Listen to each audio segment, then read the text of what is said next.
And it's basically from learning to leveraging knowledge to create and innovate. Now that isn't to say that knowledge isn't important, but it's kind of irrelevant because we have spent the last 1,000 years creating and storing knowledge. We have a lot of knowledge out there. Our problem is how do we use that? How do we organize it? How do we make sense out of it? That's the real demand today.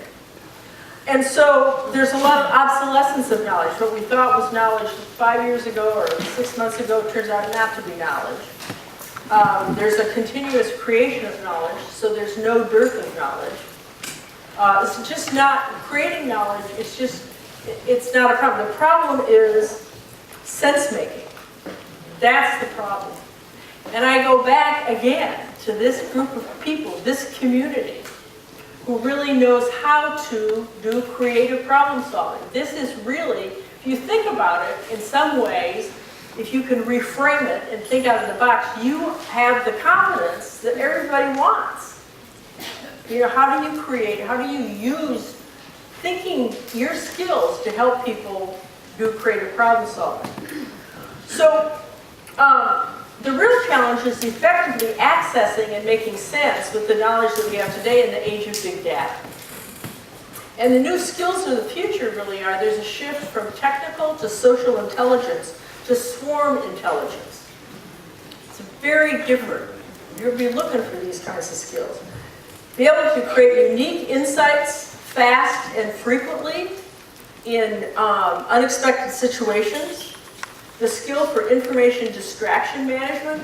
One of the things that young people are learning with their ricochet work and their multitasking and multiple use of devices is they are building filters in their brains and in their habits about how to decide what information is distracting and what isn't. They do that a lot more efficiently about what they're interested in or what they need to do.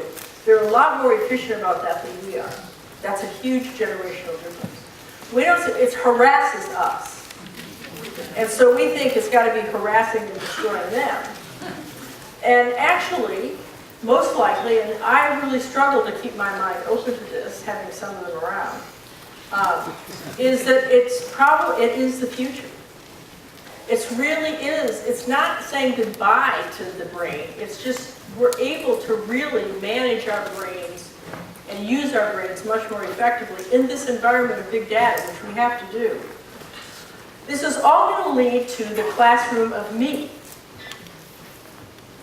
The classroom, it's not going to just be the economy of me, it's going to be the classroom of me.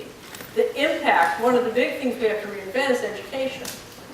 And so we're not going to have people controlling every aspect of their life and figuring out what's the best way for them to interact and to learn, and then not have that happen in the educational environment. It's going to, this alone, the impact of these tools on education are going to be huge.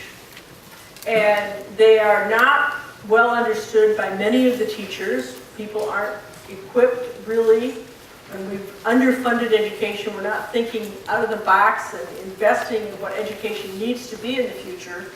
But it's coming because it will be the classroom of me. And the classroom of me will move to wherever the classroom of me can do it their way. Just like the consumer can use these tools to be the economy of me and go buy and interact with whatever they want to interact with under their own terms, this will also be true of education. Very different. Learning will become much more multisensory simultaneously. Different people engage more deeply than in different ways, we know that. And we're going to retool it all based on neuroscience. We are learning about how different brains interact with information, create, share knowledge in ways that we never even remotely understood before. And storytelling, there's nothing more important now with this change than storytelling. We need new stories. We don't have enough stories in this future. So we need a lot more storytelling, and storytelling